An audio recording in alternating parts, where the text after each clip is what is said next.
بسم اللہ الرحمن الرحیم۔ السلام علیکم۔ آج ہم لیگل سٹڈیز لیسن نمبر 4 دفعہ نمبر 99 تعزیرات پاکستان کے بارے میں ڈسکس کریں گے۔ یہ کیا ہوتی ہے؟ ایسے افعال جن کے مقابلے میں حفاظت خود اختیاری حاصل نہیں ہوتا، اس کا ذکر ہم اس میں کریں گے۔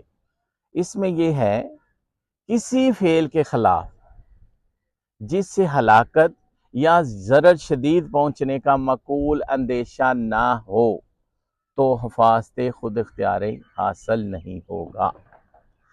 اگر اس فعل کا ارتکاب یا اس کی کوشش کسی سرکاری ملازم کی طرف سے کی جائے جو نیک نیتی سے اپنے عہدے کے اعتبار سے عمل کر رہا ہو، خواہ وہ فعل اصل میں قانون کی روح سے جائز نہ ہو۔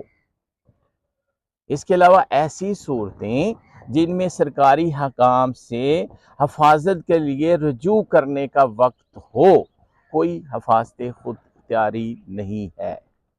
وہ حد جہاں تک حق استعمال کیا جا سکتا ہے، کسی صورت میں بھی حفاظت خود اختیاری اس سے زیادہ ضرر پہنچانے پر محیط نہیں ہے جس کا پہنچانا حفاظت کی غرض کے لیے ضروری ہے۔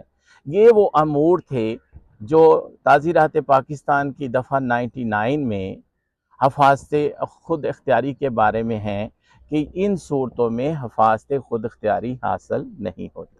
شکریہ۔